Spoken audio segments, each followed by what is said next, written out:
Hello and welcome to all. आप सभी का स्वागत है एक बार फिर से हमारे इस ऑफिशियल यूट्यूब चैनल पर। और 23 जनवरी को यूपी टेट का पेपर है और बच्चों की ईवीएस की डिमांड है। ईवीएस में आपका सभी कुछ आता है, ठीक है ना। और इसके साथ ही साथ लेखपाल का, यूपीपीएससी, आरओ बहुत सारे पेपर हैं। तो आपको पता है कि जब मैं कोई टॉपिक पढ़ाता हूँ तो फिर मैं ये नहीं देखता हूँ कि लेखपाल में आना है कि पुलिस में आना है कि बीपीएससी में है कि एमपीपीएससी में है, टेट में है, सुपर टेट में है, सी टेट में है, किस में है, उससे मुझे ज़्यादा मतलब नहीं रहता है। मुझे इतना पता है कि अगर मैं पोषण टॉपिक उठाया है जैसे मैंने, या प्रोटीन, कार्बोहाइड्रेट, या जो भी टॉपिक मैंने उठाया है, उस टॉपिक की ए से लेकर जेड तक की कहानी समाप्त कर दो। इसके बाद खेलने दो। अगर आपको पूरा आ जाएगा, फिर अगर कैसा भी क्वेश्चन बने, कठिन क्वेश्चन, सरल क्वेश्चन, जैसा भी क्वेश्चन बने, वो आपके जेब में रहेगा। क्या बोलते हो?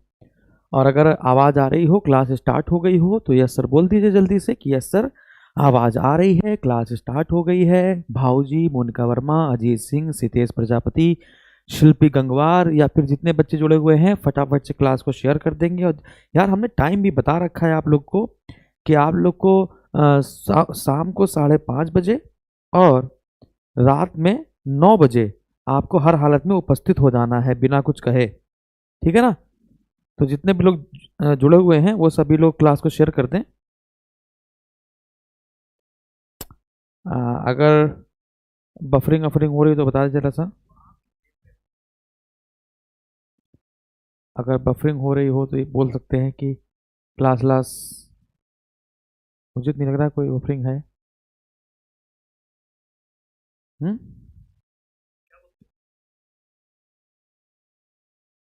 सब कुछ क्लियर है, सब कुछ।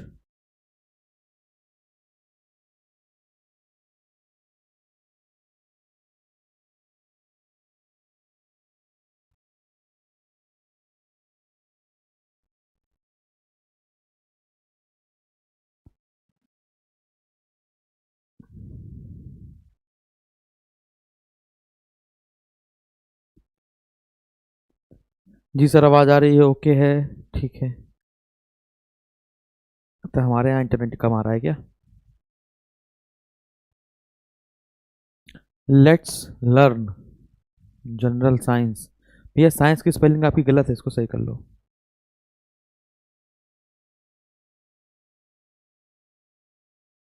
Ravi Maurya, all right all right. नहीं, मैं देख रहा हूँ कितने लोग जुड़े हैं। जब जुड़ना शुरू करें तो फटाफट में क्लास को स्टार्ट करो। यार जब हम क्लास खत्म करने वाले होते हैं तब लोग जुड़ना शुरू करते हैं।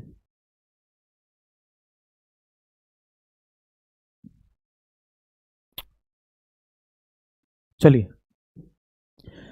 तो टॉपिक है न्यूट्रिशन यानी कि पोषण। तो क्या क्या पढ़ाएंगे इसमें हम लोग इसमें क्या क्या पढ़ेंगे?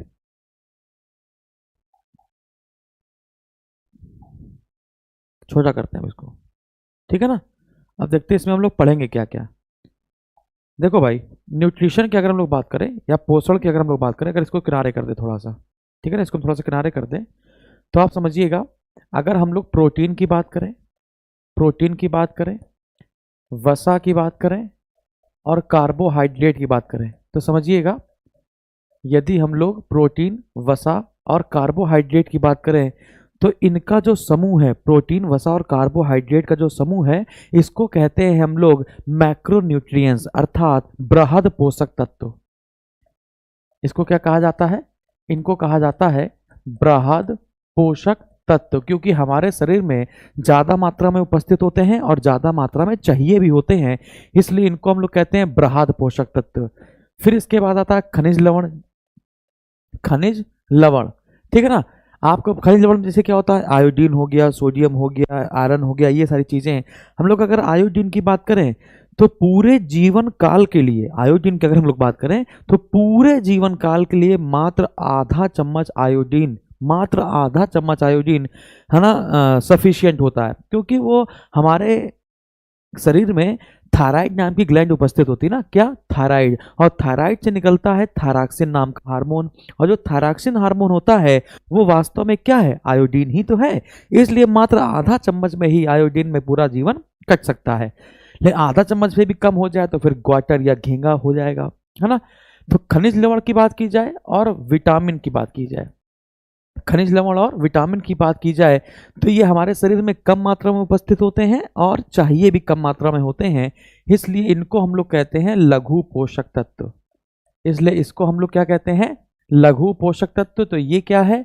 ये है माइक्रो न्यूट्रिएंट्स और एलिमेंट, और ये क्या है? Micro nutrient element. क्लियर है? तो लघु पोषक तत्व में आपसे क्वेश्चन पूछ दिया जाए निम्न में से किसे बृहद पोषक तत्व में शामिल नहीं किया जाता? प्रोटीन, वसा, कार्बोहाइड्रेट और विटामिन। तो फिर आप डर जाएंगे, आप सोचेंगे यार इसमें क्या आंसर होगा। सपोज करो अगर मैं यहां पे प्रश्न लिख देता निम्न में से किसे बृहद पोषक तत्व में शामिल नहीं करते? बृहद पोषक तत्व में शामिल नहीं करते हैं। अगर ये प्रश्न आपसे पूछ दिया जाता और आपके ऑप्शन रहते vitamin, number 2 carbohydrate, number 3 protein, number 4 वसा। आप ऊपर मत देखिए, आपको कसम है आप ऊपर मत देखिए। बात समझ आ रही है? और ये बस सोचिए कि अगर ये प्रश्न पेपर में आता, एग्जाम में आता, तो कितने % लोग इसका आंसर सही लगा के आ पाते। तो आप कहेंगे, आपका दिल ही जान गया होगा, ठीक है ना। तो जो भी मेरी छोटी छोटी बातें हैं, बड़ी बड़ी बातें हैं, कोई भी ऐसी बात हो उसको स्किप नहीं करना है, ठीक है ना। चलिए, तो इसका जो आंसर लगाना है, अब आप बता सकते हैं कि सर इसका आंसर है विटामिन। तो विटामिन और खनिज लवण लघु पोषक तत्व हैं और बाकी ये 3 क्या है? बृहद पोषक तत्व या गुरु पोषक तत्व या मैक्रोन्यूट्रिएंट्स है। क्लियर है? चलो ठीक है, बहुत बढ़िया। अब अगली बात, सबसे पहले हम लोग किस पर बात करते हैं? कार्बोहाइड्रेट पर। सबसे पहले हम लोग किस पर बात करते हैं? कार्बोहाइड्रेट पर बात करते हैं। यदि हम लोग कार्बोहाइड्रेट पर बात करें तो कार्बोहाइड्रेट किसका मिश्रण होता है, यानी कि ये किसके बना होता है? तो आप बताएंगे कार्बो मतलब कार्बन, हाइड्रो मतलब हाइड्रोजन और ऑक्सीजन। तो कार्बन, हाइड्रोजन और ऑक्सीजन, इसका रेशियो कितना होता है? तो 1:2:1, ठीक है ना। इसका रेशियो कितना होता है? कार्बन 1, हाइड्रोजन की अणु संख्या 2 और ऑक्सीजन संख्या कितनी होगी? 1 होगी। इतनी बात क्लियर है। कार्बोहाइड्रेट के और नाम क्या हैं? समझिएगा, कार्बोहाइड्रेट के और नाम क्या हैं? तो कार्बोहाइड्रेट को कहते हैं जल योजित कार्बन। याद रखना है, जल योजित मतलब H2O हो जाएगा और कार्बन अलग हो जाएगा। तो कार्बोहाइड्रेट के अन्य नाम क्या हो सकते हैं? जल योजित कार्बन। और क्या कह सकते हैं? एल्डिहाइड कह सकते हैं। इसको हम लोग कीटोन्स कह सकते हैं। क्या कह सकते हैं भाई? कीटोन्स कह सकते हैं, ठीक है ना। तो ये सारे नाम भी आप दे सकते हैं, या जैसे अल्कोहल भी बनता है तो इसको आप अल्कोहल भी नाम दे सकते हैं, है ना। अल्कोहल C2H5OH, है ना, ऐसे कर सकते हैं।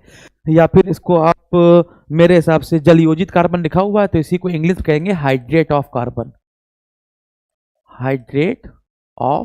कार्बन, इसको ये कह देंगे, ठीक है ना। तो ये हो जाएगा कार्बोहाइड्रेट। क्लियर है? अगर क्वेश्चन आपसे पूछा जाए कि इंस्टेंट एनर्जी के लिए, तुरंत ऊर्जा के लिए, है ना, पेपर में आता है क्वेश्चन कि किसी एथलीट को तुरंत ऊर्जा के लिए हम लोग क्या देते हैं? कार्बोहाइड्रेट, वसा, प्रोटीन, है ना, क्या देते हैं? तो आपका आंसर आएगा कार्बोहाइड्रेट। तो तुरंत ऊर्जा प्रदान करता है, इंस्टेंट एनर्जी के लिए तुरंत ऊर्जा प्रदान करता है। अब देखिएगा, ऊर्जा प्रदान करने के लिए जो समय लेता है, समझना, समय के हिसाब से कि कौन सा कार्बोहाइड्रेट तुरंत ऊर्जा देगा और कौन थोड़ा सा लेट देगा। तो समय के लिए, समय यानी कितने समय में कितनी ऊर्जा मिलेगी, इसके लिए कार्बोहाइड्रेट को कुछ भागों में बांट दिया गया है। जैसे जो तुरंत दे देगी एनर्जी वो है मोनोसेकेराइड, ठीक है ना।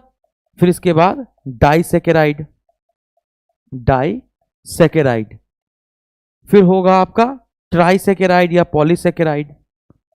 आप चाहे इसको जितने भागों में बांट लो, हमने मोनो, डाई और पॉली में बांटा है। कुछ लोग ट्राइसेकेराइड, है ना, टेट्रासेकेराइड ऐसे ही बांट सकते हैं, ठीक है ना। तो हमने 3 भागों में बांटा है।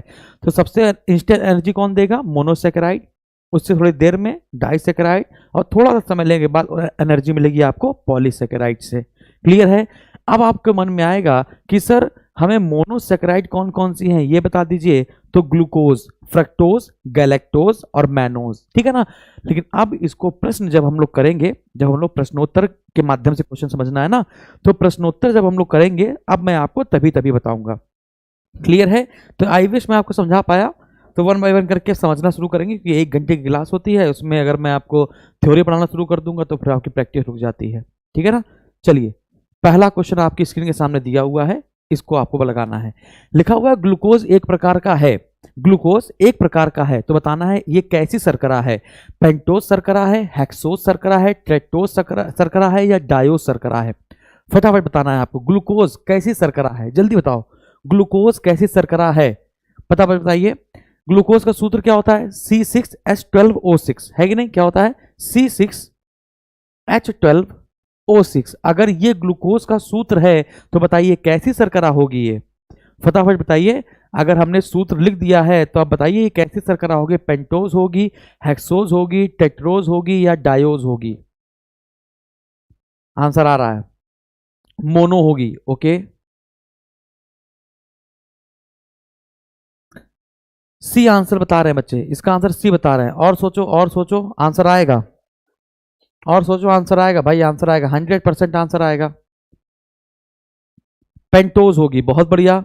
पेंटोज बताया है प्रिंटू कुमार ने। यार बच्चे, यार हम जब कह रहे हैं आपसे कि आपको जुड़ना है हमारे साथ कितने बजे, 9 बजे, डेली 9 बजे आपको जुड़ना है, और फिर भी बहुत कम लोग जुड़े हुए हैं। रीजन बताओ कि रीजन क्या, पढ़ना नहीं चाहते हैं कि क्या दिक्कत हो रही है, कि क्वेश्चन बहुत कठिन है या बहुत सरल है, कैसा। अब एक बच्चे ने कहा सर पेंटोज शर्करा है, अब एक बच्चा कह रहा है सर पेंटोज शर्करा है। दिमाग मतलब कहीं पढ़े हो कि नहीं पढ़े हो, हैं?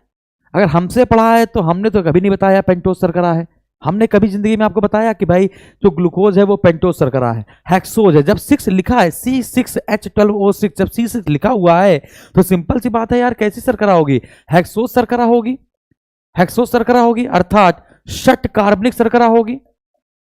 षट कार्बन यानी 6 कार्बन के परमाणु जब इसमें है तो हेक्सोज शर्करा होगी ना। अब भी गलत कर दिया आपने, कोई बात नहीं, हिटलर जी कह रहे हैं सर मत जुड़ने दीजिए, हम लोग तो है ना, हाँ कोई नहीं कोई नहीं, ठीक है ना। तो इसका आंसर हेक्सोज होगा। पता नहीं कैसे गलत कर रहे हैं। पेंटोज शर्करा में क्या आता है, पेंटोज शर्करा में क्या आता है, हमने आपको बताया था ना, डीऑक्सीराइबोज न्यूक्लिक एसिड, सुना है कभी? हाँ, पेंटोज में जाएगा ना, राइबोज और डीऑक्सीराइबोज, तो पेंटोज शर्करा में क्या जाएगा, राइबोज और डीऑक्सीराइबोज, डीऑक्सीराइबोज ये होगा। पता नहीं कहां पे सो रहे हो ये। तो आरएनए और डीएनए में कौन सी शर्करा पाई जाती है, पेंटोज शर्करा पाई जाती है। ग्लूकोज, फ्रक्टोज इन सब में कौन सी पाई जाती है, तो षट कार्बनिक पाई जाती है। ग्लूकोज की बात करें, फ्रक्टोज की बात करें, मैं लिख देता हूं, ग्लूकोज की बात करें, फ्रक्टोज की बात करें, मैनोज की बात करें, गैलेक्टोज की बात करें, इन सब की बात करा जाए तो ये सब षट कार्बनिक शर्करा है। क्लियर है, डन है। अब याद रहेगा षट कार्बनिक शर्करा कौन कौन सी हैं, यानी कि हेक्सोज शर्करा कौन कौन सी हैं और पेंटोज शर्करा कौन सी हैं, याद रहेगा, आप गलत मत कीजिएगा, ठीक है ना। इतनी कमजोर साइंस है, जबकि साइंस स्पेशल बैच मात्र 300 रुपए का है। चलो अगला क्वेश्चन, मानव शरीर में वसा का संचयन कहां होता है। बहुत नॉर्मल सा क्वेश्चन है, मानव शरीर में वसा का संचयन कहां होता है।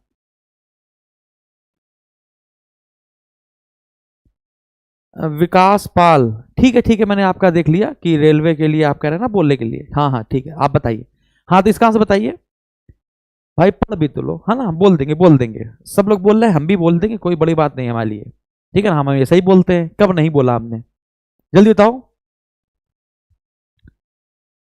फटाफट फटाफट।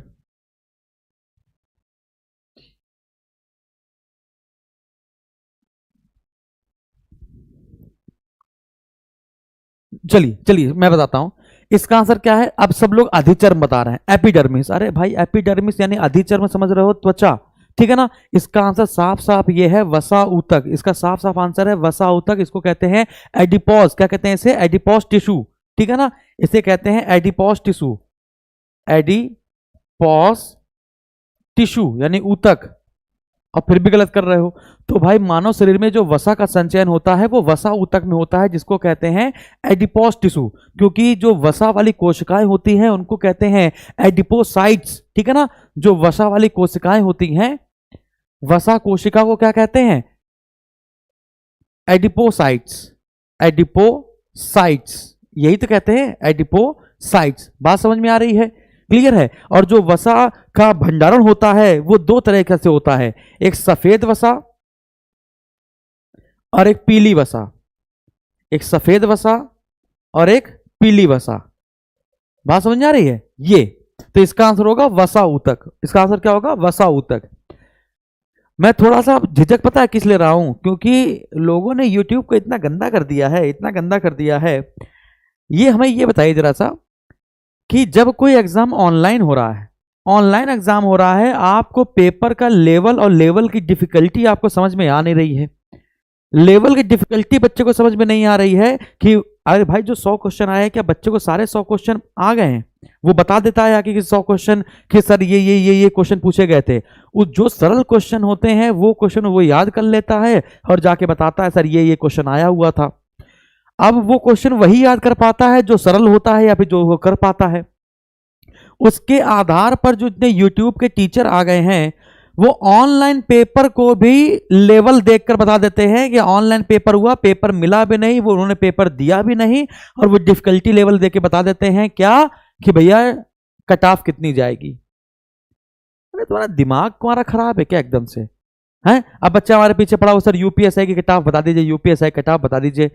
जब ऑनलाइन पेपर हुआ है, ऑनलाइन पेपर में सारा पेपर का क्वेश्चन भी नहीं पता चला है हमको, और हमें कोई अंतर्यामी थोड़ा ना है कि हम बिल्कुल सटीक कट ऑफ बता देंगे।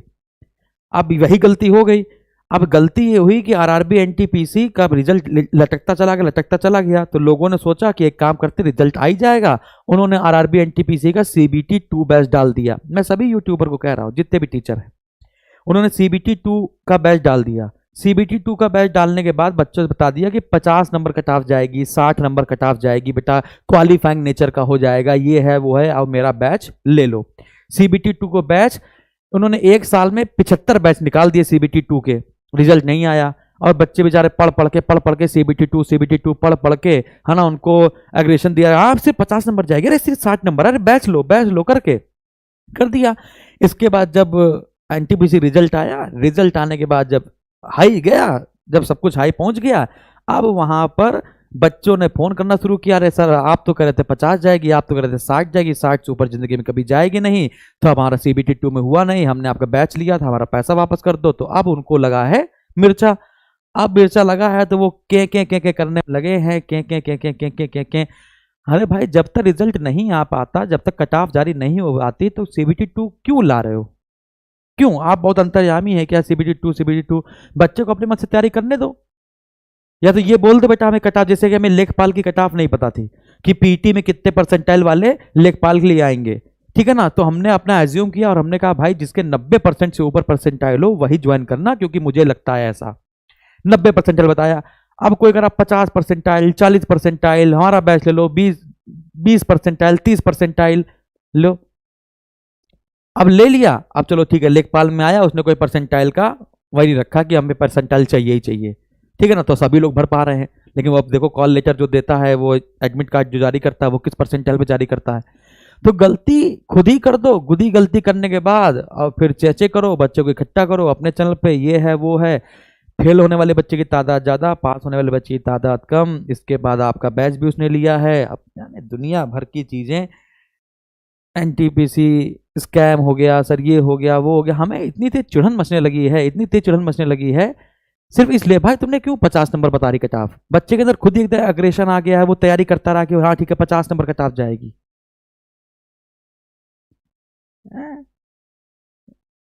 अब नहीं गई तो मिर्चा लगा घूम रहा है।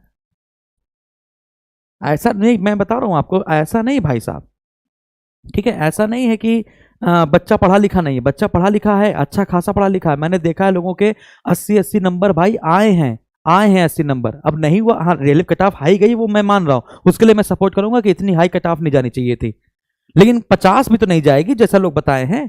कि 40-50 में चली जाएगी? ठीक, तो एक तो खुद गलती कर दो, ऊपर से फिर बच्चे को बकरा बना दो। आपने मेरे मुंह से सुना कि मैंने एनटीपीसी बताया है? हाँ, अशोक यादव जी एनटीपीसी में सर मेरा सिलेक्शन हो गया है। हाँ सर, हमारे पेट में 86% था, मैंने फिर भी लेखपाल के बैच लिया था। वो सब अलग बात है, ठीक है। अब लोग वहां पे करे जिसका इसका एनटीपीसी का हो गया वो मुझे व्हाट्सएप करे, अपना वो भेजे, मैं बच्चों से बातचीत करूंगा और बताऊंगा कि उन्होंने हमारे यहाँ से पढ़ा है। आजकल बड़ा अजीब अजीब चल रहा है यार।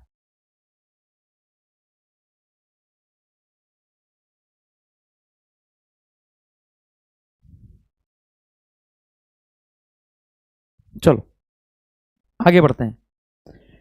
नहीं, हमने हमने भाई, हमसे बच्चा कहता रहा कि सर एनटीपीसी कट ऑफ कितनी जाएगी, हमने भाई कुछ नहीं, हमने कहा हाथ जोड़ दे, हमें कहा हमें पता ही नहीं, ऑनलाइन पेपर हुआ है, इतने बार पेपर हुआ है और नॉर्मलाइजेशन हुआ है। नॉर्मलाइजेशन का मतलब समझ रहे हो? क्रिकेट में होने वाला डकवर्थ लुईस का नियम। डकवर्थ लुईस समझते हो ना? डकवर्थ लुईस वाला कोई समझ ही नहीं पाया है। वैसे नॉर्मलाइजेशन होता है, किसी के 4 नंबर बढ़ते हैं, किसी के 10, तो किसी के 20 नंबर बढ़ जाते हैं। हैं? नॉर्मलाइजेशन के जमाने में तुम कट ऑफ बताने जा रहे हो? चलो, तो क्वेश्चन लिखा हुआ है निम्न में से कौन सा जोड़ा सही सुमेलित है? निम्न में से कौन सा जोड़ा सही सुमेलित नहीं है पूछा है। तो vitamin B pyridoxine, vitamin C ascorbic acid, vitamin E alpha tocopherol और विटामिन ए सूर्य का प्रकाश। तो इसमें पूछा गया है कि कौन सा सुमेलित नहीं है, तो सबका आंसर आया है तीसरे का ए। सबका आंसर तीसरे का ए आ रहा है, तीसरे का ए आ रहा है। एक बार सोचो, एक बार सोचो, तीसरे का ए आएगा, पक्की बात है ना? तीसरे का क्या ए आएगा? जल्दी से देखिए, विटामिन बी में बी कॉम्प्लेक्स में पैराडॉक्सिन है, बिल्कुल सही है। विटामिन ई के बी बिल्कुल सही है, टोकोफेरॉल। जो विटामिन ए है ये वो सूर्य के प्रकाश से नहीं प्राप्त होता। जो सूर्य का प्रकाश, यहाँ पे विटामिन ए गलत हो जाएगा, सूर्य का प्रकाश में विटामिन डी होना चाहिए था। तो इसका आंसर होगा तीसरे का डी। इसका आंसर होगा तीसरे का डी, सूर्य का प्रकाश, विटामिन डी। और विटामिन ए का रासायनिक नाम क्या होता है? तो आप कहेंगे रेटिनॉल। विटामिन ए का क्या होता है? Retinol is the right answer. अब क्वेश्चन पूछते हैं, सूर्य का प्रकाश पृथ्वी तक आने में कितना समय लेता है? जल्दी बताइए, सूर्य का प्रकाश पृथ्वी तक आने में कितना समय लेता है? एक क्वेश्चन ये है। और चंद्रमा का प्रकाश, चंद्रमा का प्रकाश पृथ्वी तक आने में, चंद्रमा का प्रकाश पृथ्वी तक आने में कितना समय लेता है? फटाफट बताइए। ये दो प्रश्न है आपके कि सूर्य का प्रकाश पृथ्वी तक आने में कितना समय लेता है और चंद्रमा का प्रकाश पृथ्वी तक आने में कितना समय लेता है। हाँ, इसका आंसर डी गलत हो गया, बिल्कुल सही है। तो सूर्य का प्रकाश पृथ्वी तक आने में कितना समय लेता है? और जल्दी बताइए फटाफट।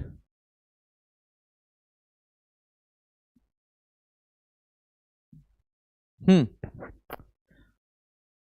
भाई लोगों को जोड़ो, फटाफट जोड़ो। 500 सेकंड बता रहे हैं, 820 सेकंड बता रहे हैं, 8.16 बिल्कुल सही है। देखिए यहां पर आप बिल्कुल ऐसे याद कर लीजिए, 500 सेकंड, 500 सेकंड याद कर लीजिए, क्योंकि ऑप्शन में कभी कभी 8 मिनट 16 सेकंड भी आंसर रहता है, 8 मिनट 18 सेकंड भी रहता है। मैंने अपनी आंखों से देखा है कि एक बार 8 मिनट 16 सेकंड सही दिया गया था, फिर एक बार 8 मिनट 18 सेकंड सही दिया गया था, ठीक है ना? तो यहां पर आप ये याद कर लीजिए 500 सेकंड, आप यहां पर ये याद कर लीजिए 500 सेकंड। और चंद्रमा का प्रकाश पृथ्वी तक आने में 1.25 सेकंड का समय लेता है। कितना? 1.25 सेकंड। क्लियर है? चंद्रमा का प्रकाश अगर आपसे पूछा जाए तो 1.25 सेकंड। अनिकेत अड़ूचिया बिल्कुल सही है, 2-3 भी लगा सकते हो, कोई दिक्कत नहीं। अगला क्वेश्चन है, चौथा क्वेश्चन है, हृदय के लिए सबसे स्वास्थ्यवर्धक खाद्य तेल इनमें से कौन सा है? हृदय के लिए, ठीक है ना? हृदय के लिए सबसे अच्छी वसा कौन सी है? ऐसा ऐसा क्वेश्चन आपसे पूछ देगा, फटाफट बताना है। चौथे नंबर क्वेश्चन का आंसर, हृदय के लिए सबसे खाद्य तेल कौन सा होता है? जल्दी बताइए। देखो बताते हैं आपको, जिसमें ओलिक एसिड सबसे ज्यादा पाया जाएगा, समझना, जिसमें ओलिक अम्ल सबसे ज्यादा मात्रा में पाया जाएगा, जिसमें ओलिक अम्ल सबसे ज्यादा मात्रा में पाया जाएगा, बस वही तेल सबसे अच्छा माना जाएगा। जल्दी बताइए, फटाफट बताइए उसको। अच्छा, उस तेल को कहा जाता है मृत्यु दर कम करने वाला, मृत्यु दर कम करने वाला तेल, कम करने वाला तेल। तो मृत्यु दर कम करने वाला तेल, इसको यह भी कहा जाता है। ऑप्शन में बी आ रहा है, बिल्कुल सही बताया आपने, बिल्कुल सही बताया, जैतून इज द राइट आंसर। बिल्कुल सही बता रहा बच्चा आप, जैतून इज द राइट आंसर। बचपन में जब आप छोटे होंगे तो मम्मी जैतून के तेल से आपकी मालिश भी करती होंगी, अरे हाँ कि ना? आप फिर ऐसे करके आपको उठा देती होंगी, ऐसे करके मुंडी पकड़ के ऐसे उठा देती होंगी, है ना? तो ऑलिव ऑयल, बिल्कुल सही बताया आपने, olive oil is the right answer, ठीक है ना? अगला क्वेश्चन देखिए, 5वां नंबर क्वेश्चन देखिए, 5वां क्वेश्चन देखिए लिखा हुआ है, लिखा हुआ है विटामिन B12 में कोबाल्ट की उपस्थिति की जानकारी किस परीक्षण द्वारा की जाती है। सिंपल सी बात है, विटामिन जो B12 होता है, विटामिन B12 जो होता है इसको कहते हैं साइनोकोबलैमिन। साइनोकोबलैमिन, इसको क्या कहते हैं? साइनोकोबलैमिन। और साइनोकोबलैमिन में है ना विटामिन B12 होता है जिसमें कोबाल्ट पाया जाता है। सिंपल सी बात है, क्या पाया जाता है? कोबाल्ट। तो क्वेश्चन ये कह रहा है कि किसी भी विटामिन में, किसी भी वस्तु में विटामिन B12 उपस्थित है, किसी भी वस्तु में विटामिन B12 उपस्थित है, इसका परीक्षण किसके माध्यम से करेंगे? जल्दी बताइए फटाफट। स्पेक्ट्रोस्कोपी। आंसर आया है बी। बिल्कुल सही बताया, अरे वाह मेरे दोस्तों, बिल्कुल सही बताया। बोरेक्स बीट परीक्षण, बिल्कुल सही बताया। बोरेक्स बीट परीक्षण से हम लोग जानकारी लेते हैं कि इस वस्तु में विटामिन B12 उपस्थित है कि नहीं है। अगर ये बता दिया जाए कि इसकी खोज किसने की थी, इसका आविष्कार किसने किया था, तो 1812 में बर्जीलियस ने, 1812 में बर्जीलियस ने इसकी खोज की थी। 1812 में बर्जीलियस ने इसकी खोज की थी। बर्जीलियस ये वही हैं जिन्होंने कैटलिस्ट के बारे में बताया था, उत्प्रेरक, है ना, या उत्प्रेरण। उत्प्रेरक या उत्प्रेरण के जो जनक होते हैं वो भी आपके बर्जीलियस हैं। तो बोरेक्स बीट परीक्षण, अच्छा कभी कभी बोरेक्स बीट परीक्षण नहीं आएगा तो इसकी जगह क्या आ जाएगा? ब्लीस्टर परीक्षण। समझिएगा, कभी कभी इसकी जगह क्या आ जाएगा? ब्लीस्टर परीक्षण। क्या आ जाएगा बच्चा? ब्लीस्टर परीक्षण। तो बोरेक्स बीट परीक्षण को हम लोग ब्लीस्टर परीक्षण कहते हैं। इसकी खोज 1812 में बर्जीलियस ने की थी, जिसके पता लगाया जाता है कि इस वस्तु में विटामिन B12 है या कोबाल्ट उपस्थित है या नहीं है। बहुत बढ़िया। तो 5वें क्वेश्चन का आंसर आपने बिल्कुल सही बताया है। अब आते हैं 6वें नंबर क्वेश्चन पे। चलिए पढ़िए फटाफट, ठीक है ना, फटाफट पढ़िए, सटासट आंसर दीजिए। लिखा है चाय और कॉफी के ज्यादा सेवन से, चाय और कॉफी के ज्यादा सेवन से किसकी कमी हो सकती है? जल्दी बताइए। जो व्यक्ति ज्यादा, बेटा लाइक करते चलो, लाइक करते चलो फटाफट। चाय और कॉफी के ज्यादा सेवन से किसकी कमी हो सकती है? विटामिन B13 की। B13 आपने पढ़ा है क्या कभी? चलिए कोई बात नहीं, फिर भी बताइए, बताइए। कैल्शियम की, विटामिन C की और एल्बुमिन की। सबसे पहली बात ये बताइए अच्छा इसका आंसर बता दीजिए फटाफट जल्दी से।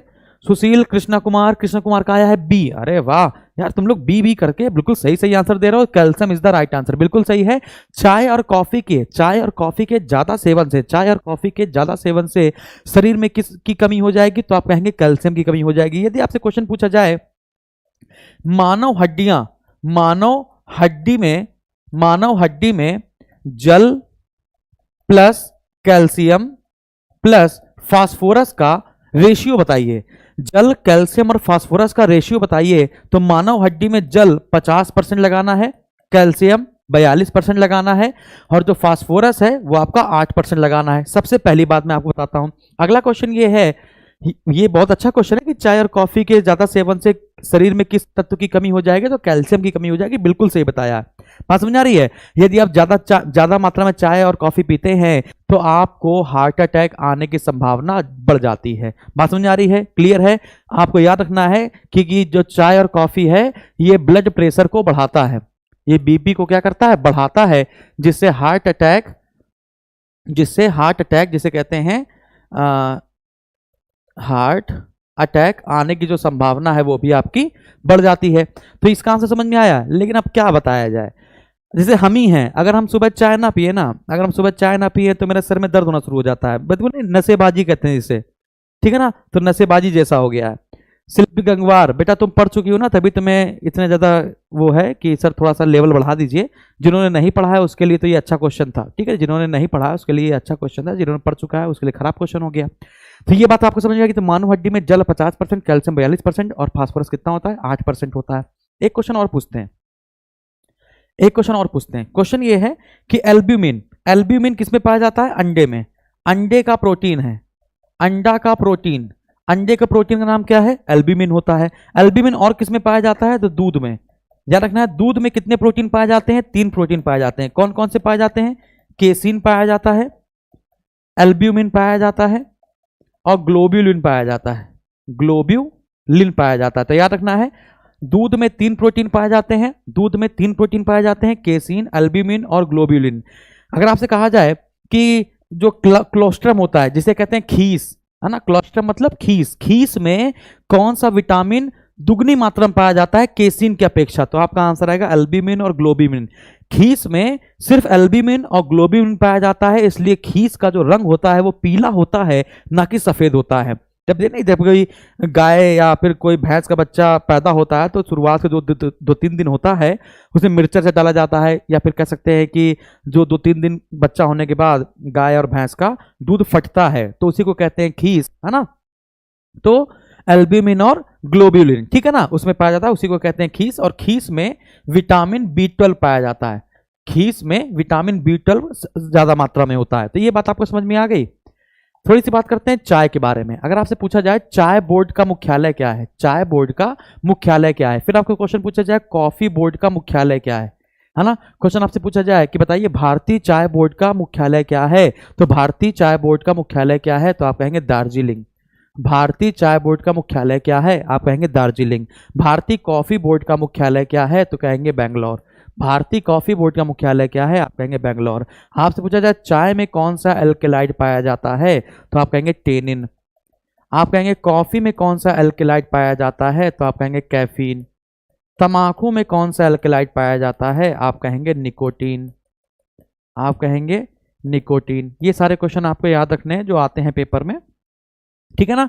और भी बहुत सारे क्वेश्चन मैं आपको बता सकता हूं, चाय और कॉफी से तो मैं आपको पूरा 2-3 घंटे पढ़ा सकता हूं, क्या बोलते हो। हाँ प्रिया शर्मा जी, कल वाला एटमॉस्फेयर का टॉपिक ठीक है खुला बच गया है, मैं आपको बताऊंगा। अगला क्वेश्चन है दांत और हड्डियां ताकत और कठोरता किससे प्राप्त करती हैं, बताइए। दांत और हड्डियां ताकत और कठोरता किससे प्राप्त करती हैं, फ्लोराइड, क्लोरीन, सोडियम और कैल्शियम।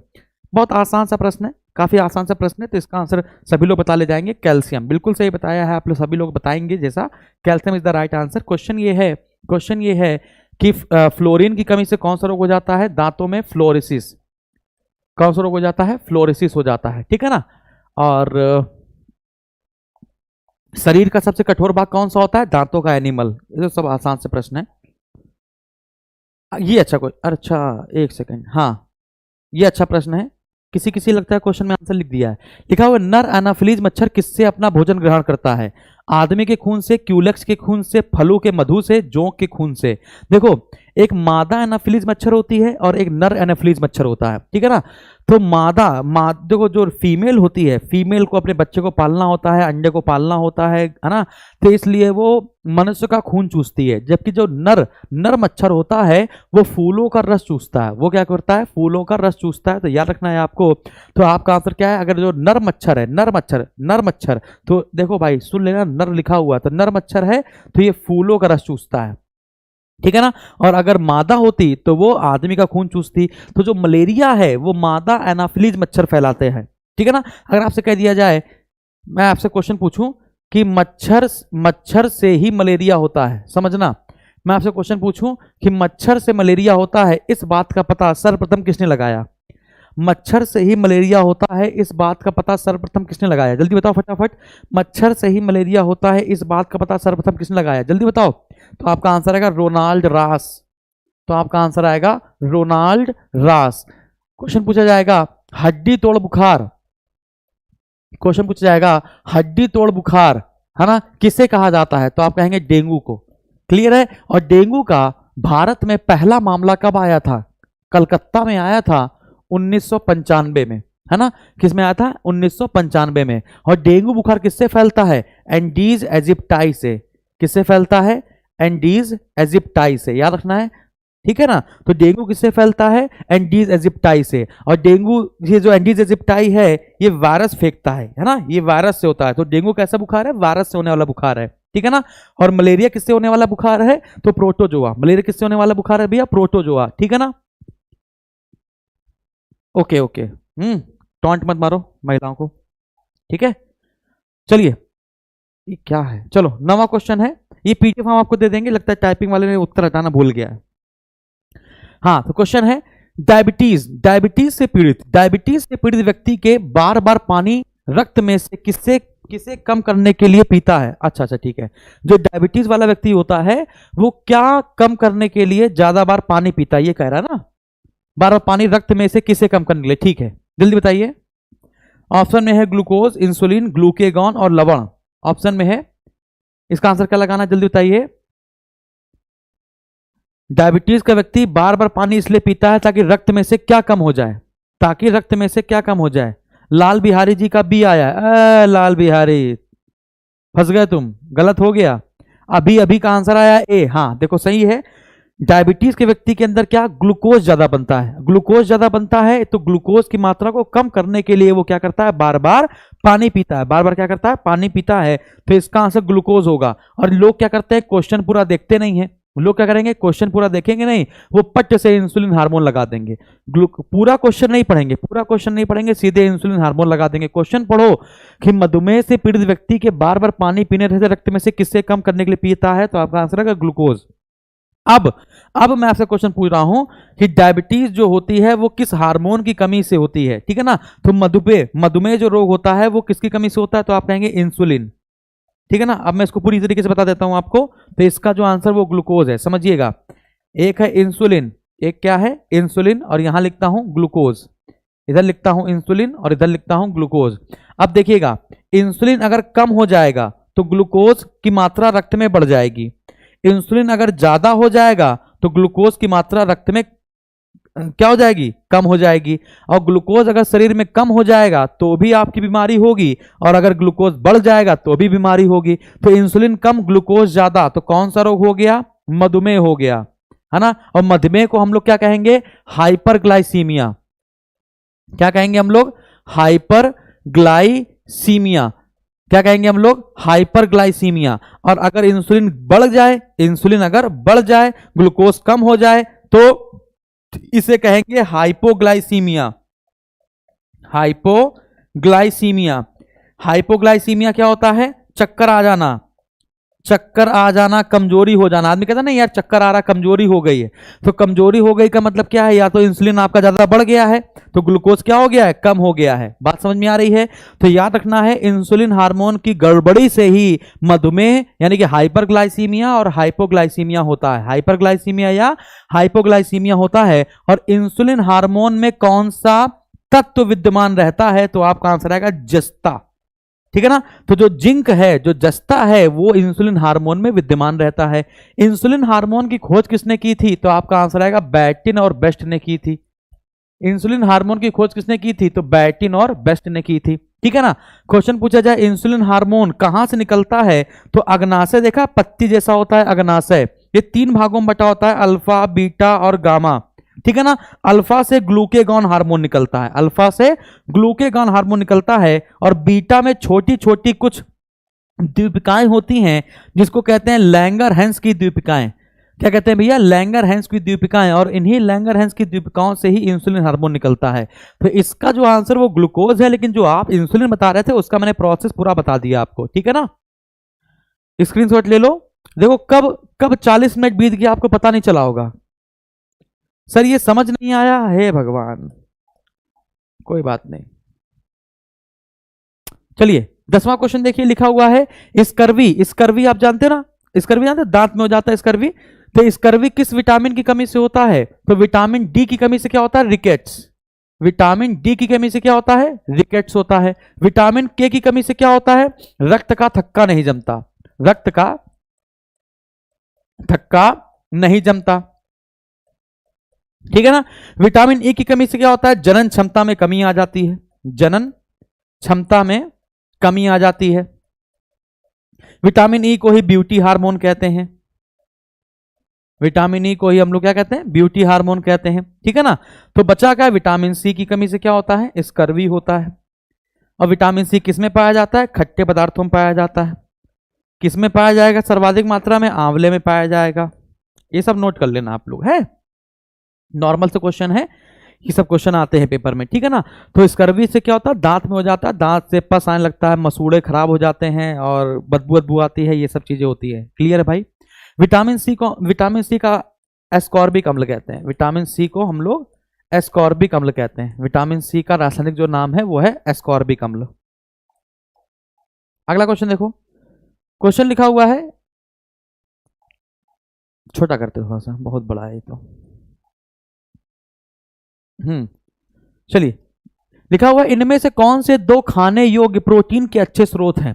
इनमें से कौन से 2 खाने योग्य प्रोटीन के अच्छे स्रोत हैं, मांस और अंडा, शैवाल और अन्य सूक्ष्म जीव, सोयाबीन और मूंगफली, सोयाबीन और मूंगफली, दूध और पत्तेदार सब्जियां। तो प्रोटीन पूछा है, प्रोटीन। प्रोटीन का जो नामकरण है वो मुल्डर ने किया था। याद रखना, प्रोटीन का जो नामकरण है वो मुल्डर ने किया था। प्रोटीन में कार्बन होता है, हाइड्रोजन होता है, ऑक्सीजन होता है, नाइट्रोजन होता है, सल्फर होता है। ठीक है ना, ये बड़े बड़े एलिमेंट होते हैं प्रोटीन को बनाने के लिए। प्रोटीन जो बनता है वो अमीनो अम्ल से बनता है। प्रोटीन जो होता है वो अमीनो अम्ल से बनता है। अमीनो अम्ल की संख्या 20 से 22 होती है और लगभग 300 अमीनो अम्ल के अणु मिलकर 300 अमीनो अम्ल के अणु मिलकर एक प्रोटीन बनाते हैं। ठीक है ना, 300 अमीनो अम्ल मिलकर एक प्रोटीन बनाते हैं। ठीक है ना। और इसके बाद और क्वेश्चन आपसे पूछा जाए तो प्रोटीन का कार्य होता है, प्रोटीन का कार्य कोशिकाओं की मरम्मत करना। प्रोटीन का कार्य होता है कोशिकाओं की मरम्मत करना, कोशिकाओं की टूट फूट हो जाने पर क्षतिपूर्ति करना या मरम्मत करना, क्षतिपूर्ति करना या मरम्मत करना, है ना, मांसपेशियों को मजबूत करना। तो बिल्कुल सही आंसर बताया है सी। ठीक है ना, सी आंसर है। सोयाबीन और मूंगफली बिल्कुल सही बताया, सोयाबीन और मूंगफली इज द राइट आंसर, है ना। सोयाबीन में 42% होता है प्रोटीन और मूंगफली में 25%। सोयाबीन में 42% प्रोटीन होता है और मूंगफली में 25% प्रोटीन होता है। तो दोनों आपको याद कर लेना, इसको नोट कर लीजिएगा। चलिए कोई थोड़े से क्वेश्चन पूछते हैं, पूछें थोड़े से प्रोटीन से क्वेश्चन पूछते हैं, जरा देखते हैं भाइयों। देखो, आपको बताना है प्रोटीन के नाम, आपको बताना है प्रोटीन के नाम। ठीक है ना, आपको बताना है प्रोटीन के नाम। पहला बताना है अंडे में पाया जाने वाला प्रोटीन, दूसरा मक्का में पाया जाने वाला प्रोटीन, तीसरा दूध में पाया जाने वाला प्रोटीन, चौथा गेहूं में पाया जाने वाला प्रोटीन, है ना, पांचवा कपास में पाया जाने वाला प्रोटीन, छठा मटर में पाया जाने वाला प्रोटीन, मटर में पाया जाने वाला प्रोटीन। ठीक है ना, अगला मांसपेशियों में पाया जाने वाला प्रोटीन। चलिए अभी मैं हल्का हल्का पूछ रहा हूं, 11वें का सी निकल गया भैया। जो हम पूछ रहे हैं वो बताओ, जो हमने आपको क्वेश्चन दिए हैं इसके आंसर बताने हैं, जल्दी बताओ। जो हमने आपको क्वेश्चन दिए हैं इसके आंसर बताओ फटाफट। ठीक है मन्नी गौतम जी, जिस दिन रोग पढ़ा रहे होंगे उस दिन आपको बता देंगे। अभी जो आज का टॉपिक है वो कंप्लीट कर लो, कार्बोहाइड्रेट, प्रोटीन, वसा और खनिज लवण और विटामिन। तो ये दो क्लास चलेंगी और दोनों क्लास में मिलकर ये सारे टॉपिक खत्म हो जाएंगे। पहले का मिल्क में केसीन, और सोचो, बताते रहो आप लोग पूरा, एक बार बताओ। ये फुटकर में क्यों बता रहे हो, थोक में बताओ, थोक में, फुटकर में मत बताओ। ठीक है, थोक में बताओ, थोक में।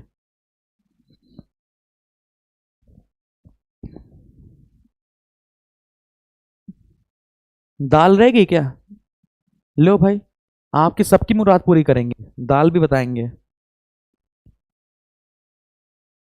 सर लाइव क्लास नहीं चलता है हिस्ट्री स्पेशल वाला। हाँ बेटा, हिस्ट्री स्पेशल वाला संडे को क्लास चला तो था, संडे क्लास चल रहा है वो मैराथन। हाँ चलो मैं एक बार ट्राई करता हूँ, तुम लोग थोक में नहीं बता रहे हो, हैं फुटकर बता रहे हो एक एक करके। चलो देखते हैं। अंडे में होता है एल्ब्यूमिन, अंडे में होता है एल्ब्यूमिन, मक्का में होता है जीन, दूध में होता है केसीन, गेहूं में होता है ग्लूटिन, कपास में होता है गैसोपीन, मटर में होता है फैसिओलिन, मांसपेशी में होता है मायोसिन,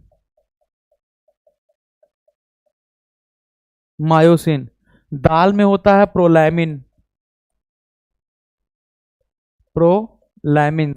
ठीक है ना, ये दाल में प्रोटीन होता है। तो हमने 8 बता दिए हैं, बहुत कम माई के लाल होंगे आपके, ठीक है ना, यूट्यूब पे जो ये सब बता पाएंगे। ठीक है, चलो आगे बढ़े, आगे बढ़ा जाए। अगला क्वेश्चन, चलो क्वेश्चन लिखा हुआ है वसा में घुलनशील विटामिन कौन से हैं। क्वेश्चन लिखा हुआ है वसा में घुलनशील विटामिन कौन से हैं। बेटा लाइक कर दो, ये इंस्ट्रालेस 655 पता नहीं कौन सी भाषा में यूज कर रहे हैं, तो अभी लाइक नहीं किया तुम लोगों ने, चलो लोग तो बढ़ गए हैं बेटा, डेली 9 बजे आ जाया करो। जो लोग अभी जुड़े हुए हैं उनसे बता रहे हैं, वो डेली 9 बजे आ जाया करें, ठीक है ना। वसा में घुलनशील विटामिन, देखो विटामिन जो है वो दो प्रकार से आपने पढ़े होंगे, एक होगा जल में और एक होगा वसा में। तो B C A D E के, बी और सी जल में घुलनशील कौन से हैं, बी सी, और बाकी ए डी ई और के वसा में है। पूछा किस में है, वसा में। तो रेटिनॉल, कैल्सीफेरॉल, टोकोफेरॉल और नफ्थाक्विनोन, बस इतना याद कर लो। तो क्या हो जाएगा देख लो भाई, टोकोफेरॉल नियासिन, ठीक है ना, नियासिन बी का है, खत्म कर दो इसको, ठीक है ना। कैल्सीफेरॉल, कैरोटीन एवं टोकोफेरॉल। एस्कॉर्बिक एसिड ये सी है, खत्म कर दो। इसके बाद थाइमीन ये बी है, खत्म कर दो। एक ही बचा है कैल्सीफेरॉल, टोकोफेरॉल और कैरोटीन। तो 12वें का आंसर बी हो जाएगा। अरे यार नियासिन जो है वो विटामिन बी से संबंधित है ना, कहां गलत कर रहे हो, B is the right answer, 12वें का है बी। चलिए 13वां देखिए, छोटा करता हूं, 13वां 14वां दोनों बताओ। छोटा कर दिया है, 13वां और 14वां दोनों बताना है आपको। विटामिन B2 का दूसरा नाम क्या है, और उस विटामिन का नाम बताइए जिसे किसी भी पशु खाद्य में नहीं पाया जाता, जिसे किसी भी पशु खाद्य में नहीं पाया जाता, ठीक है जल्दी बताओ। इसमें चौथा ऑप्शन है विटामिन के, इसमें डी वाला ऑप्शन जो है वो है विटामिन के।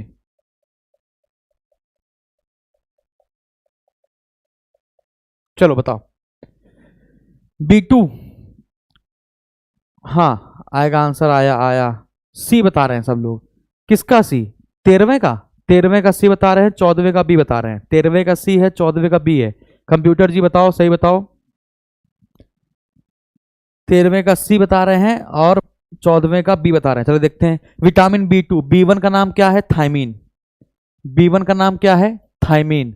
हीमोग्लोबिन, हीमोग्लोबिन ये क्या है, प्रोटीन है। ये तो विटामिन है ही नहीं, ये क्या है, प्रोटीन है। राइबोफ्लेविन ये है विटामिन B2, ये है विटामिन B2।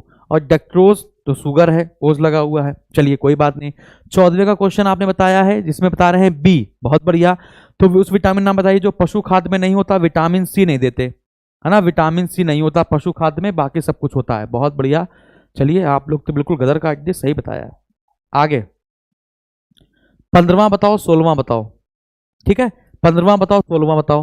कौन सा विटामिन रक्त का थक्का जमाने में सहायक है। देखो विटामिन पूछा, अगर आपसे पूछा जाए रक्त का थक्का जमाने में कौन कौन सहायक है, तो याद रखिए, आपको मैं बता रहा हूं, प्रोथ्राम्बिन आपको याद रखना है, जो जो चाहिए रक्त का थक्का जमाने के लिए। जैसे चोट लग जाए तो चोट लगने के बाद, विशाल भारती जी हम आपके कमेंट का रिप्लाई नहीं करते, बहुत बड़ी गलती हो गई है, ठीक है ना।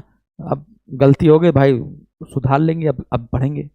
तो प्रोथ्राम्बिन, फाइब्रिनोजन, देखिएगा जरा सा, प्रोथ्राम्बिन, फाइब्रिनोजन, विटामिन के और कैल्शियम। समझिएगा हमें इतनी चीजों की जरूरत होती है, जब चोट लग जाती है तो रक्त का थक्का जमने के लिए हमें इतनी जरूरत होती है ना। और शरीर के अंदर रक्त का थक्का ना जमे, इसलिए यकृत सारा काम करता है हिपैरिन की मदद से, हिपैरिन, ठीक है ना। तो शरीर के अंदर रक्त का थक्का नहीं जमता है, वो हिपैरिन की वजह से नहीं जमता। और चोट लगने पर मस्तिष्क जब यकृत को कहता है कि हिपैरिन को डीएक्टिवेट कर दो, तो भैया फिर ये जम जाता है। तो इसका आंसर क्या लगाना है, विटामिन के लगाना है। क्या लगाना है, विटामिन के। वो कौन सी बीमारी है जिसमें चोट लग जाने पर रक्त का थक्का नहीं जमता, वो कौन सी बीमारी है बच्चा जिसमें चोट लग जाने पर रक्त का थक्का नहीं जमता, फटाफट बताओ जल्दी से।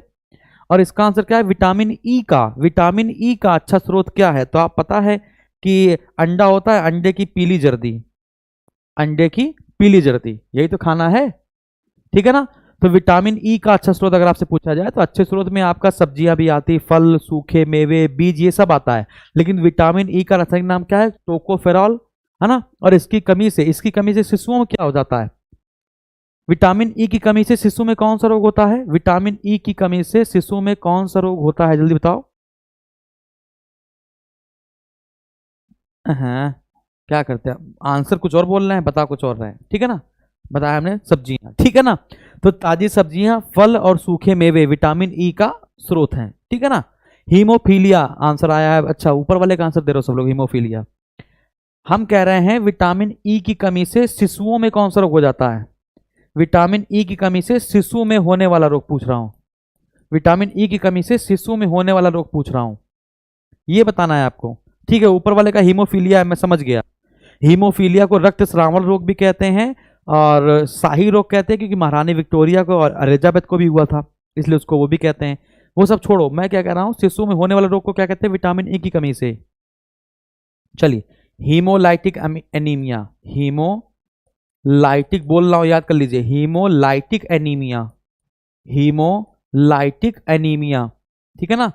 जो अंडे की पीली जर्दी होती है वो वसा होती है, फैट, और जो सफेद होता है वो प्रोटीन होता है। ठीक है, तो पीली जो जर्दी है वो वसा है, विटामिन नहीं है। तो विटामिन ई आपको ताजी सब्जियों में मिलेगा, आपको पता है ना, खिलाया भी जाता है बच्चों को हरी सब्जियां। चलो 17वां क्वेश्चन देखो, लिखा हुआ है भोजन में नमक का क्या महत्व है। बहुत आसान सा है, थोड़ा सा टेक्निकल, थोड़ा सोचना। भोजन में नमक का क्या महत्व है। पानी में भोजन के कणों की विरलता में वृद्धि, भोजन के पाचन के लिए जरूरी हाइड्रोक्लोरिक अम्ल के उत्पादन में सहायता करना, खाना पकाने की प्रक्रिया को आसान करना, और भोजन का स्वाद बेहतर बनाना। ठीक है, जल्दी बताओ, जल्दी से। हीमोलाइटिक है बेटा, याद, एनीमिया याद करना जरूरी नहीं है, हीमोलाइटिक एनीमिया याद रखेंगे तभी पेपर हो पाएगा। तो बताइए, आपको पता है नमक क्या होता है। नमक होता है NaCl, समझना, नमक क्या होता है, NaCl। जो नमक में सोडियम होता है, समझना, जो नमक में सोडियम होता है वो हार्ट बीट की गति को बढ़ाता है ना। जो हृदय की गति होती है, यानी ब्लड प्रेशर, समझिएगा, जो सोडियम होता है वो हार्ट बीट को बढ़ाता है, यानी बीपी को बढ़ाता है। ठीक है ना। अर्थात जिसका बीपी लो हो, जिसका बीपी लो होता है उसको नमक का घोल पिलाया जाता है।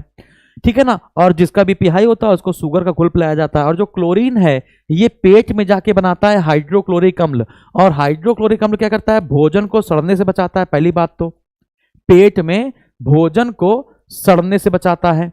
ठीक है ना, सबसे इंपॉर्टेंट काम जो है। तो यहां पर जो सबसे सटीक आंसर होगा वो यही होगा, भोजन के पाचन के लिए जरूरी है और हाइड्रोक्लोरिक अम्ल के उत्पादन को बढ़ावा भी देता है। तो इसका जो सटीक आंसर होगा 17वें का वो हो जाएगा आपका बी फॉर बॉल। ठीक है, कोई समस्या। एक क्वेश्चन ये है कि अगर देखो हार्ट बीट बढ़ती है, समझना, जब हार्ट बीट बढ़ती है तो व्यक्ति डर जाता है। शिल्पी गंगवार कह रही है कि सर मुझे साइंस वीक है लग रही है। अच्छा अच्छा, अभी तुम कह रहे थे कि सर क्वेश्चन इजी हैं, अब थोड़ा सा अच्छे क्वेश्चन आ गए, तुम्हें वीक लग रही है। साइंस स्पेशल का बैच 300 रुपये का है, वीडियो कोर्स है, वीडियो ऑन डिमांड पे SSG कोचिंग के ऐप पे जाएंगे, वहाँ से परचेज कर लेंगे।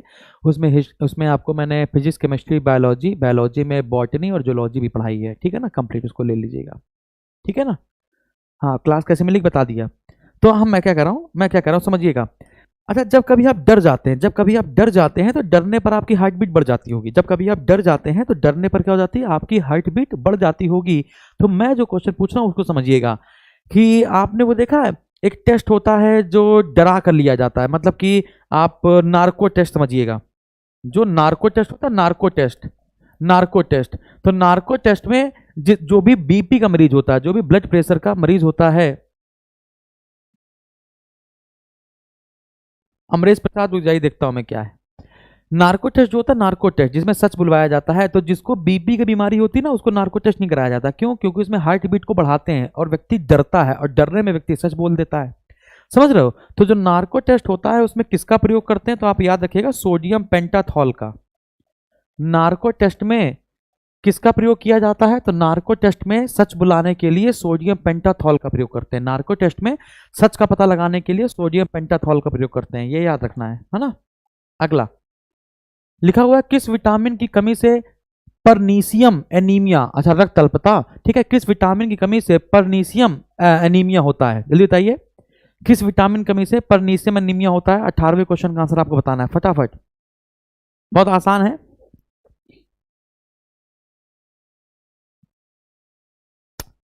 बेटा सुन लो क्या लिखा हुआ है, परनीसियस लिखा हुआ है, परनीसियस एनीमिया या परनीसियम भी कहते हैं इसको।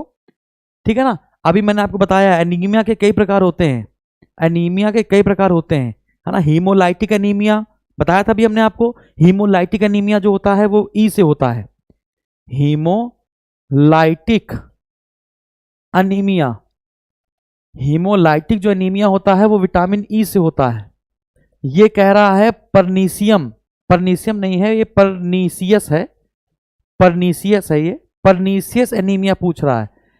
एनीमिया। इसमें होता क्या है, रक्त में से ऑक्सीजन कम होता है, रक्त में ऑक्सीजन की कमी होने लगती है, ब्लड से ऑक्सीजन की कमी होने लगती है। इसको कहते हैं हम लोग क्या, परनीसियस एनीमिया। ये होता है विटामिन B12 की कमी से, ये होता है विटामिन B12 की कमी से। 18वें का ए सही बताया आप लोगों ने, 18वें का ए है, विटामिन B12 की कमी से होता है परनीसियस एनीमिया, ठीक है ना।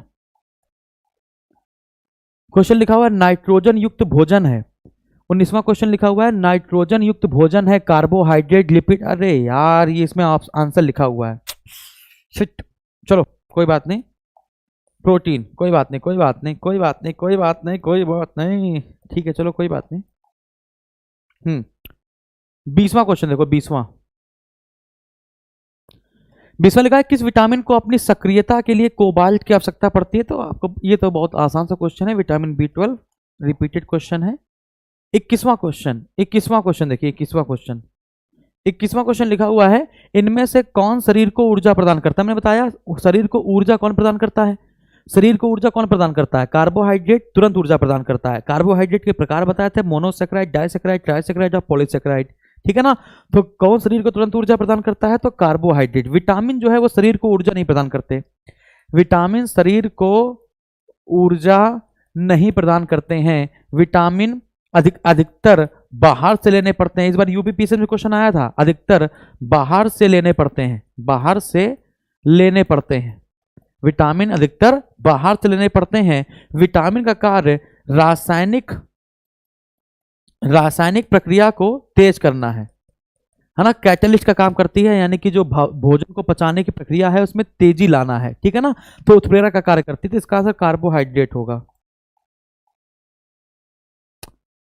चलिए हाँ, 22वां 23वां दोनों आसान है, दोनों एक साथ बताने हैं। लिखा हुआ है इनमें से कौन सा विटामिन गर्मी से आसानी से नष्ट हो जाता है और फाइबर आहार में शामिल है। बताइए फटाफट, फाइबर आहार में शामिल है, फाइबर में क्या शामिल होता है, सब पता है आप लोग को, बताइए। नाइट्रोजन, सॉरी क्या है, हाँ विटामिन सी। अरे यार क्या है, मुंह से निकल गया मेरे, ठीक है ना। तो कौन सा विटामिन गर्मी से नष्ट हो जाता है, बताओ कौन सा विटामिन गर्मी से नष्ट हो जाता है। 21 का बी है, बिल्कुल सही, विटामिन सी। फिर क्वेश्चन है फाइबर आहार में शामिल होता है क्या, फाइबर आहार में शामिल होता है क्या, कार्बोहाइड्रेट, सेल्यूलोज, ग्लाइकोजन, प्रोटीन या वसा। फटाफट बताओ।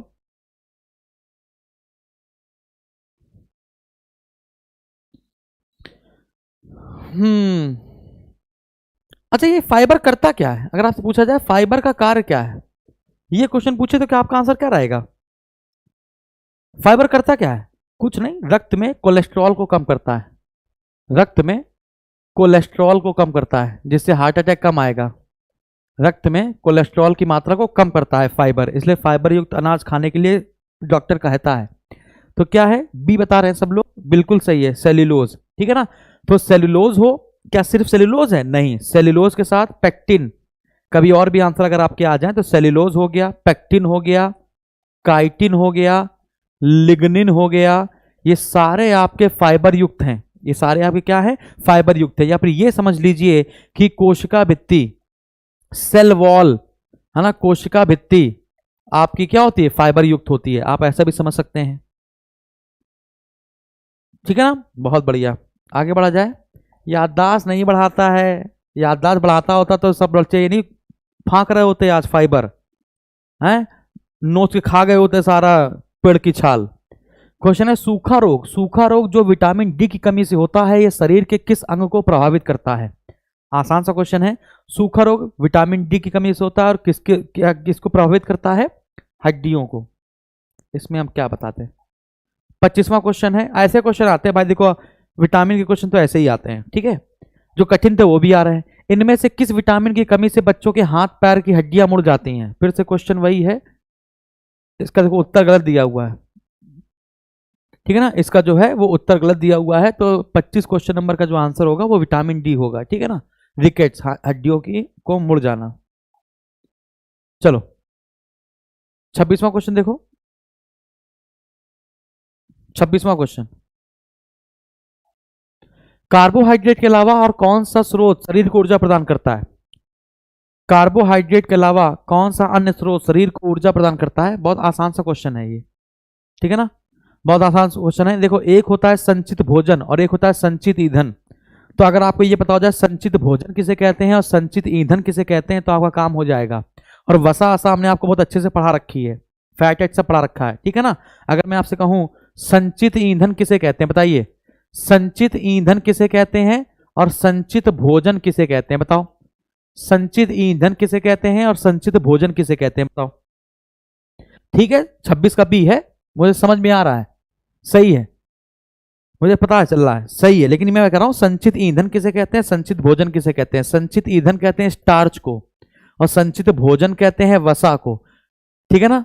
संचित भोजन किसे कहते हैं? वसा को। और वसा क्या होती है? जितने चिकनाई वाले पदार्थ होते हैं, चर्बी वाले पदार्थ होते हैं, वो सारे आगे क्या होते हैं? वसा होते हैं, ठीक है ना। अब यहाँ पे जो वसा होती है वो दो प्रकार की होती है, संतृप्त वसा और असंतृप्त वसा, ठीक है ना। जो संतृप्त वसा होती है उसका मेल्टिंग पॉइंट आपका ज्यादा होता है और उसको हार्ड फैट कहते हैं। और जो असंतृप्त वसा होती है वो पादप वसा होती है, ठीक है ना, यानी कि प्लांट आपका फैट होता है और उसको सॉफ्ट फैट कहते हैं। क्या कहते हैं भाई? सॉफ्ट फैट कहते हैं, ठीक है ना। तो ये सब आपको याद रखना है। लिपिड भी कह सकते हो, वसा मतलब लिपिड, पॉमिटिक अम्ल, ये सब सुना होगा आप लोगों ने, मैं बताया है, ठीक है ना। चलो बताओ, अगला क्वेश्चन है 27वां। सब्जियों को छीलने से कौन सा विटामिन नष्ट हो जाता है? जल्दी बताओ, 1 घंटा हो गया भाई, कितने क्वेश्चन हो गए? 30 क्वेश्चन करेंगे हम लोग और टोटल क्वेश्चन की संख्या इसमें दी है। इन 4 टॉपिक से जो टोटल क्वेश्चन की संख्या आई है अभी तक पेपर में, उनकी संख्या है 90 के आसपास। तो आज 30 करेंगे और 60 कल कर लेंगे, ठीक है ना। थोड़ा सा कल लंबा क्लास चल जाएगा और 9 बजे तुम उपस्थित हो जाओगे तो लंबा क्लास चल जाएगा। और लोग हमको ज्यादा देख रहे हैं और लाइक हमारा कम है। सबसे पहले हाँ, सैचुरेटेड अनसैचुरेटेड, भैया सैचुरेटेड को संतृप्त और अनसैचुरेटेड को असंतृप्त कहते हैं, ठीक है। 27वें का आसन, ठीक है। लोग बता रहे हैं विटामिन के। अरे यार, कहां से आए हो भाई, कहां से आए हो, कहां से आए हो? कौन सा विटामिन छीलने से नष्ट हो जाता है? Vitamin C. विटामिन सी जो है वो छीलने से नष्ट हो जाता है। कहां से आ गए हो?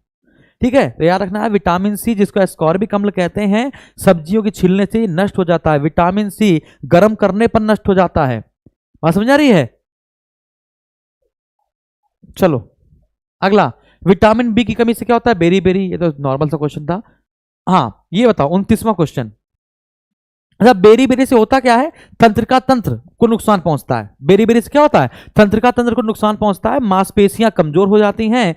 और विटामिन बी का अच्छा स्रोत क्या होता है भाई? आलू खाइए, अंडे खाइए और ताजी सब्जियां खाइए। विटामिन बी का भी यही स्रोत है, ठीक है ना। लाइक कर दो दादा, मेरे लाइक कर दो यार, ज्यादा लोग कम लाइक, ऐसा क्यों? 29वां क्वेश्चन, वह विटामिन जो हमारे शरीर में आसानी से निर्मित होता है, जो हमारे शरीर में निर्मित होता है। अच्छा ये बताइए, अच्छा भाई और भी क्वेश्चन पूछेंगे, ये पहले बताओ, ऐसा कौन सा विटामिन है जो हमारे शरीर में खुद से निर्मित हो रहा है? जल्दी से, जल्दी से।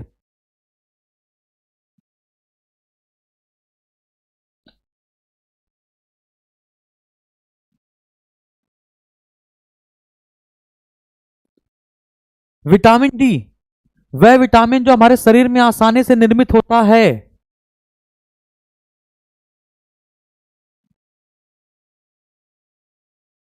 उनतीस का सब सी बता रहे हैं।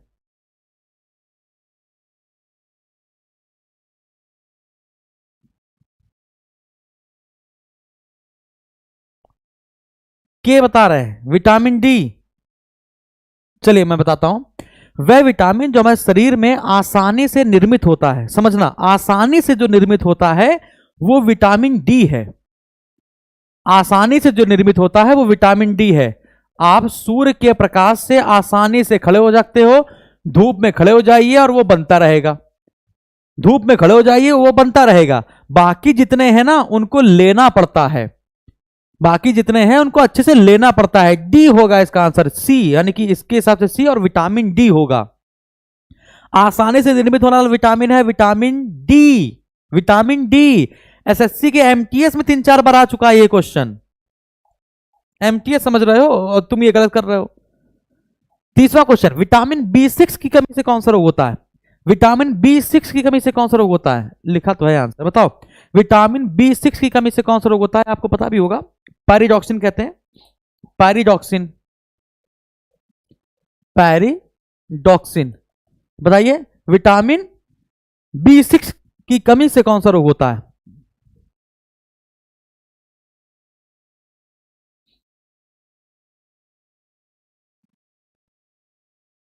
ओके, आपकी क्लास, धन्यवाद। विटामिन डी धूप से मिलता है, ठीक है, आजकल तो खूब ले रहे हैं। हाँ, जब ज्यादा हो जाए तो हमको भी दे देना थोड़ा सा। 30 का आंसर डी बता रहे हैं सब लोग, बहुत बढ़िया, सही आंसर है। अच्छा, कोई ये बताएगा कि तुम लोग बस पढ़ लेते हो कि ठीक है विटामिन B6 की कमी से रक्ताल्पता हो जाती है, सिर्फ ये पढ़ लेते हो, ये सिर्फ पढ़ लेते हो कि कोई बताता भी है कि रक्ताल्पता होती क्या है? बताओ, ये सिर्फ पढ़ लेते हो कि सिर्फ पता नहीं होता है? समझ लो, रक्ताल्पता। अब रक्त अल्पता यानी रक्त प्लस अल्प, रक्त का कम होना, यही तो होता है। अच्छा, अब ये रक्त में क्या होता है? आरबीसी इंपॉर्टेंट है, तो आरबीसी का आकार क्या होता है? बाइफोकल होता है, यानी अंडाकार मान लेते हैं, बाइफोकल वैसे तो होता है, उभयातल इसे कहते हैं, उभयातल होता है इसका तार। तो विटामिन B6 की कमी से आरबीसी का जो आकार होता है वो उभयातल से हसिया के आकार का हो जाता है। हसिया जानते हो? हसिया ऐसा हो जाता है, ऐसा, ठीक है ना, आप समझिए, ऐसा हो जाता है, ठीक है ना। और वैसे तो उभयातल होता है, तो इसका आकार कैसे हो जाता है? ऐसा हो जाता है, ऐसा ऐसा, ठीक है ना, इसे रक्ताल्पता कहते हैं। ठीक है मोनिका वर्मा ये क्या है रक्ताल्पता, आप समझ में आ गया? चलो 35 क्वेश्चन करके खत्म करते हैं। इनमें से कौन सा तत्व मानव शरीर में प्रचुरता में पाया जाता है? बताइए, मानव शरीर में सबसे ज्यादा क्या पाया जाता है? मानव शरीर में सबसे ज्यादा क्या पाया जाता है? बताइए फटाफट। ऑक्सीजन पाया जाता है, कार्बन पाया जाता है, लोहा पाया जाता है, नाइट्रोजन पाया जाता है। मानव शरीर में कौन सा तत्व सबसे ज्यादा पाया जाता है? 31 नंबर क्वेश्चन, मानव शरीर में कौन सा तत्व सबसे ज्यादा मात्रा में पाया जाता है? बता ले जाओ जल्दी से, बहुत आसान है।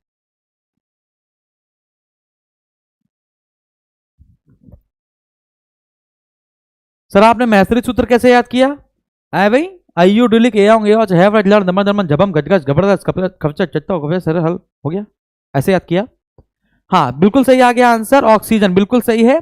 आपसे क्वेश्चन पूछा जाए कि मनुष्य के शरीर में सर्वाधिक मात्रा में क्या पाया जाता है? ऑक्सीजन। और आपसे पूछा जाए पृथ्वी की भूपरपटी पर, पृथ्वी की भूपरपटी पर सर्वाधिक कौन सा तत्व पाया जाता है? पृथ्वी की भूपरपटी पर सर्वाधिक कौन सा तत्व पाया जाता है? तो भी आपका आंसर आएगा ऑक्सीजन। क्लियर है? अच्छा, क्या कितना होता है ये किसी ने सिखाया? कितना होता है? एक ग्राम हीमोग्लोबिन में, किसी ने ये नहीं सिखाया होगा, 1 ग्राम हीमोग्लोबिन में 1.39, ठीक है ना, 1.39 ml ऑक्सीजन होता है। ठीक है, ये आपने नहीं सिखाया होगा, तो 1 ग्राम हीमोग्लोबिन में कितना ऑक्सीजन होता है ये हमने आपको बताया, ठीक है ना, 1.3 ml ऑक्सीजन होता है, ये याद रखिएगा। ठीक है, बाकी और भी क्वेश्चन बहुत सारे बन सकते हैं, मैं चाहूं तो एक क्वेश्चन से 50 क्वेश्चन बनाऊं, लेकिन मतलब नहीं है। चलो 32वां क्वेश्चन है, निम्न में से 14 वर्ष की आयु तक के बच्चों के विकास के लिए सबसे महत्वपूर्ण तत्व क्या है? 14 वर्ष तक के बच्चों के लिए सबसे महत्वपूर्ण तत्व क्या माना जाता है? जल्दी बताइए फटाफट, जल्दी से बेटा लाइक कर दो, जो जो बच्चा नया है वो लाइक कर देगा फटाफट। प्रोटीन, विटामिन, वसा और दूध। तो 14 वर्ष की आयु तक के बच्चों के लिए सबसे ज्यादा अच्छा विकास के लिए महत्वपूर्ण तत्व क्या माना जाता है? प्रोटीन, विटामिन, वसा और दूध। जल्दी बताइए। धन्यवाद, आपका आंसर आ गया है, आंसर बिल्कुल सही है, प्रोटीन। और इसके बारे में मैंने पूरी जानकारी दे दी है आपको। प्रोटीन की खोज मुल्डर ने की थी। कार्बन, हाइड्रोजन, ऑक्सीजन, सल्फर और नाइट्रोजन के मेल से बनता है प्रोटीन। प्रोटीन अमीनो अम्ल से बनता है, 300 अमीनो अम्ल मिलकर एक प्रोटीन का अणु बनाते हैं। प्रोटीन की खोज या नामकरण मुल्डर ने किया था। और इसके बाद प्रोटीन के नाम और प्रोटीन किसमें किसमें कितना कितना पाया जाता है। सोयाबीन में 42%, मूंगफली में 25%, ये सब मैं आपको बता चुका हूं। और नाइट्रोजन से प्रोटीन बनता है ना, नाइट्रोजन नहीं होगी तो प्रोटीन नहीं बनेगा, सिंपल सी बात है। निम्न में से यकृत द्वारा संश्लेषित विटामिन कौन सा है?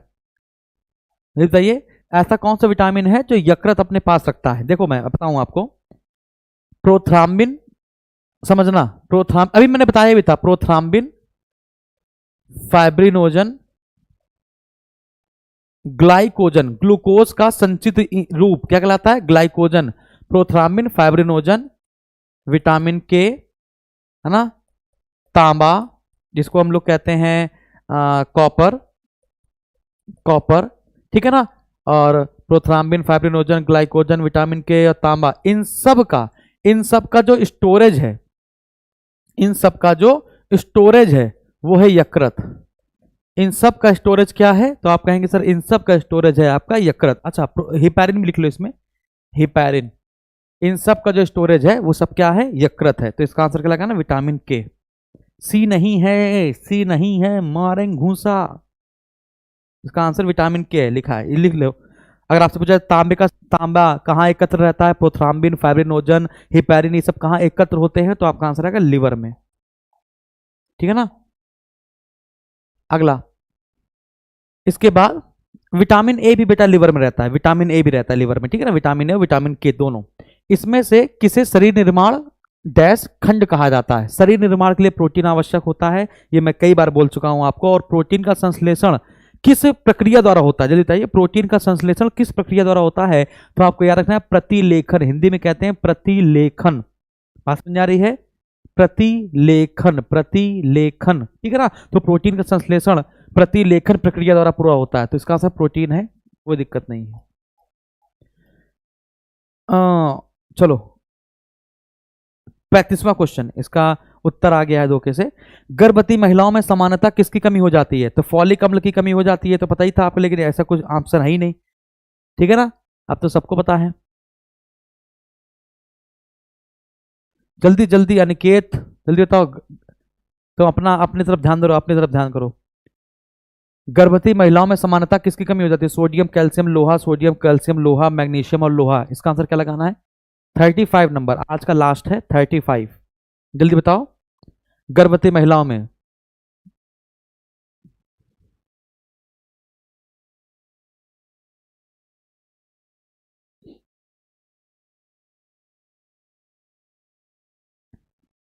बहुत बढ़िया।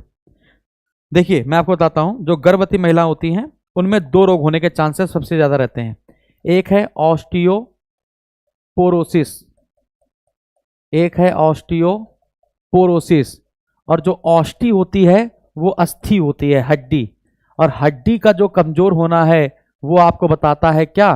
कि आपके अंदर क्या कम हो गया है। अगर हड्डी कमजोर हो गई है तो आपके अंदर क्या कम हो गया है? कैल्शियम कम हो गया है, ठीक है ना। ये पहला रोग हो जाता है। और दूसरा रोग होता है आपका एनीमिया। दूसरा रोग क्या होता है? एनीमिया, जो रक्त की कमी से होता है, रक्त की कमी से होता है ना। और रक्त में किस चीज की कमी से होता है? आयरन की कमी से होता है। किसकी कमी से होता है? आयरन की कमी से होता है। इतनी बात समझ में आ रही है? क्लियर है? बात समझ में आ रही है? जब कोई महिला गर्भवती होती है तो उसके अंदर रक्त की मात्रा में 40% की वृद्धि हो जाती है। और रक्त की मात्रा में वृद्धि होती है लेकिन खनिज लवण नहीं बढ़ पाते, यानी आयरन नहीं बढ़ पाता है। बात समझ आ रही है? तो इसी कारण से यहां पर इसका जो आंसर होगा वो होगा लोहा और कैल्शियम। 35 नंबर का आंसर होगा लोहा और कैल्शियम, ठीक है ना। तो इसमें देखते हैं कितने क्वेश्चन है टोटल। इसमें देख लेते हैं टोटल कितने क्वेश्चन हैं और आज हम लोगों ने कितने कर लिए हैं। हम लोगों ने 35 कर लिए हैं और हैं कितने? 87 हैं, यानी 90 मान लो, ठीक है ना। तो बाकी क्वेश्चन हम लोग कल कर लेंगे, लेकिन 9 बजे आप जुड़ेंगे तभी तो कर पाएंगे। जब 9 बजे जुड़ेंगे नहीं तो करेंगे क्या घंटा, ठीक है। और लाइक नहीं किया आप लोगों ने तो हम चाहेंगे कि आप लोग लाइक भी कर दीजिए, शेयर भी कर दीजिए। जो बच्चे नए हैं वो सब्सक्राइब भी कर लेंगे। और फिर सेम बात, जिसको जीएस में बहुत परेशानी है वो जीएस स्पेशल 20 बैच ज्वाइन कर लेगा और उसके साथ उसको मिल जाएगा ग्राम विकास का बैच फ्री।